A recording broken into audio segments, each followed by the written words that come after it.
amantes del diseño. El día de hoy estamos con Gemma Riberti. It is indeed. It's a great opportunity to be here. Yes. So far, I haven't seen enough.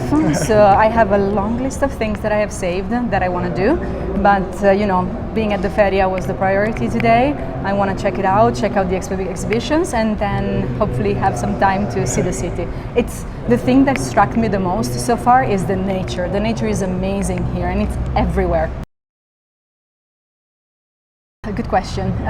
When I was in university, I studied industrial design at Polytechnic in Milan, and a trend forecasting studio came to give us a presentation, and it opened up a whole world to me, understanding that there is someone behind the scenes helping brands, retailers to do what they do better, to inform, connect the dots between the things, and it made me fall in love with it. So since then, I went into, I interned with them, and then I stayed on board, so the rest is history. Absolutely. It's not about can, it's about they must be. Nowadays, it's an expectation that everything that we do needs to be done responsibly. It needs to be, mindful of other people, of the environment. So sustainability has shifted to this whole conversation around responsibility, I would say. So it's not that they can, they have to be. And they're doing great efforts to do that.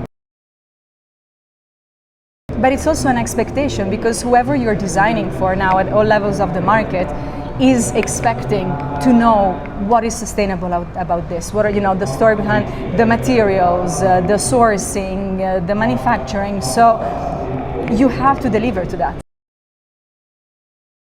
I mean, what we do sounds always a bit like magic, but trend forecasting is actually a lot about data, is about connecting the dots. It's about being on the ground. So coming to trade shows and seeing things firsthand is super important, because you can have a conversation, you discover about a product, a brand, a culture, a place, and then you see also here what you forecasted coming to life, and also see what is emerging, what is interesting. Then to that you add the data, you add all the research you do online, in store, and then all of this becomes the project, becomes the final piece that you do with the client.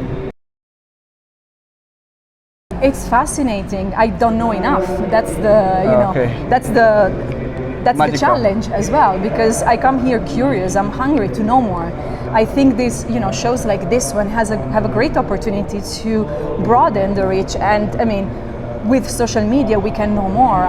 Thanks to Instagram and platform like that, I've been able to research about Latin American design studio, about spaces and designers that I want to see here in Medellin, for instance. So this is really empowering. But it's a country, it's a region with so many facets, so many different cultures, so much history, that there's a lot to discover. It's a really good question, because with what we do and the work we do, all the research, I think on one hand we are so lucky to have some incredible, rock stars of design like we have here. But I think the key references that we need to look for, or we look at, are actually young designers, is emerging talent, is students. I think a lot of the innovation that inspires what we do comes from student work as well. So we, attending the shows, grad shows, seeing what they're talking about, because they have such a fresh approach. It was really interesting to see the presentation from Jose before me and see all these grad projects that come with a fresh perspective. They come with a fresh pair of eyes, and this is inspiring. I think there's a lot that still need to be understood and defined to how AI can empower design. It's definitely an incredible tool. It's a time saver. It's, the quality of the imagery that can be achieved is absolutely amazing. But I don't know if design can take the place of a designer. It can simplify its life, but you still need the person to actually understand, to bring the human touch, to bring that quality, the feeling. You know, it's all about.